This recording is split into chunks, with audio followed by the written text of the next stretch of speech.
Hi. Week 12 is about oceans, and the topics on the ocean are almost as vast and complex as the ocean. In your materials for this week, I included little bits on lots of things because there's just so much going on. The truth is that the oceans are suffering just as much as the land from all the things that humans are doing to them. Acidification is happening, which means that the pH of the ocean is actually lowering. And that is because of the carbon dioxide mostly. It's the carbon dioxide that is in the air that we're pumping into the air from fossil fuels that is mixing with ocean water, and that is the carbon dioxide mixing with the ocean water creates carbonic acid. And that eats away at the shells of crustaceans, as one of you said in your presentation.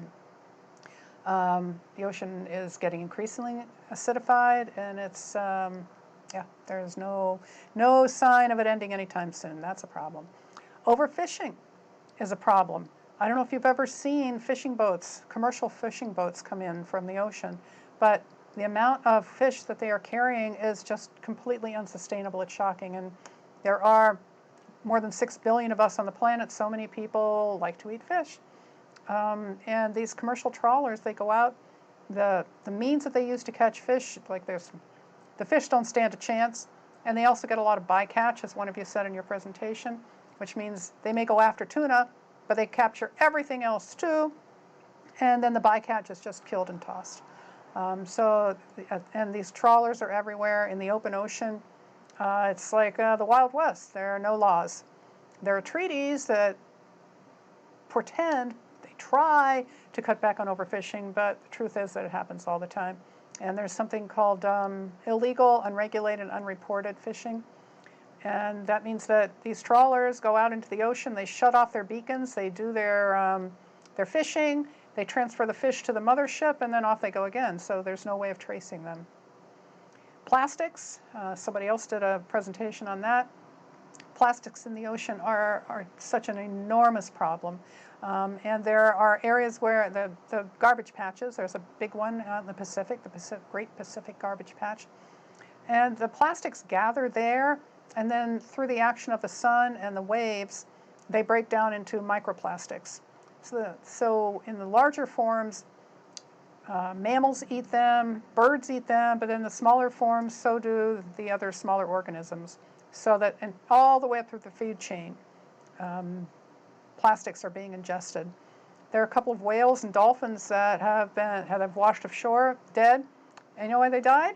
Because they starved, because their stomachs were filled with plastic. Plastic bags look like jellyfish.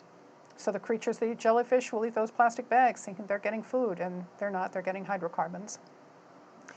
There are dead zones in the ocean from all the nutrients that are washed down. There's a huge one in the Gulf of Mexico. The nutrients come from fertilizers from farms. They get washed down through the rivers. For the Gulf of Mexico, it's mostly the Mississippi River. And when they get down there, they create these algal blooms, and then that sucks up all of the oxygen.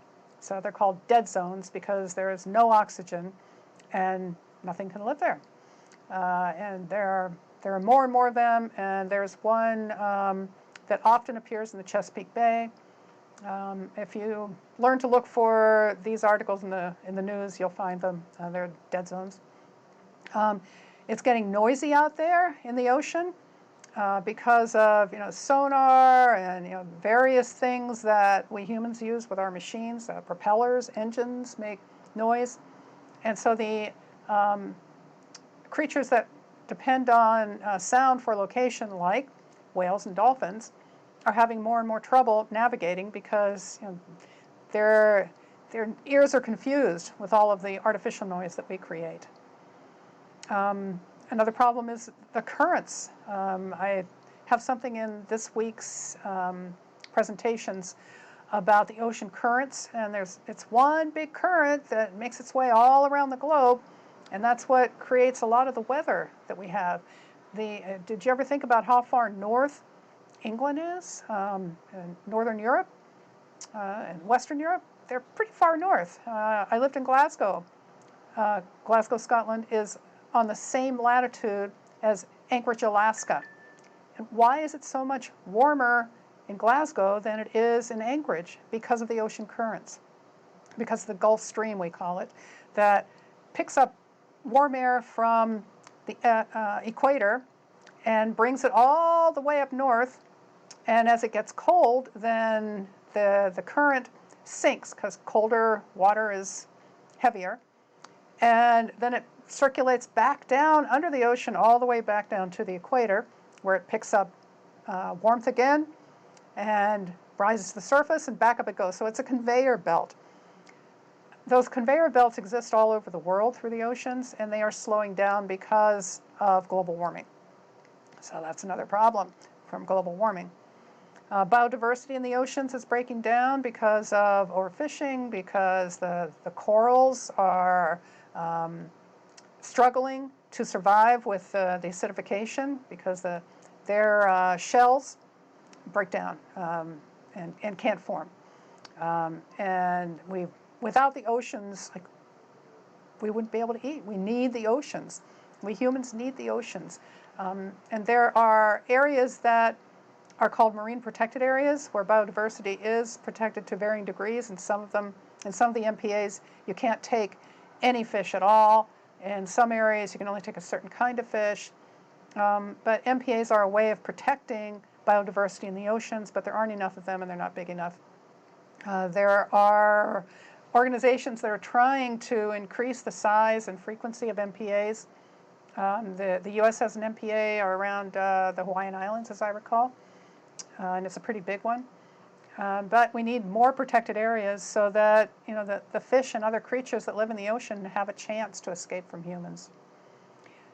Minerals in the ocean are actually purer than ocean or minerals that you find on land, and there are movements to mine these minerals in the ocean. The problem is, you can guess, what mining does. Mining would ruin the ocean floor, and that would hurt the ecosystems that depend on the seabed. I did a lot of research on that for my PhD, and I'm aware of some of these minerals that are being looked at, like nickel and cobalt exist in great quantities in the ocean. The ocean has a lot of space, and so there's a lot of room for those minerals. Some of them exist in the ocean vents, and they don't exist anywhere else. Those particular minerals in those vents and the microorganisms don't exist anywhere else except in those vents. So if we go in and snag the minerals from those ocean vents, we will of course destroy the vents and the microorganisms.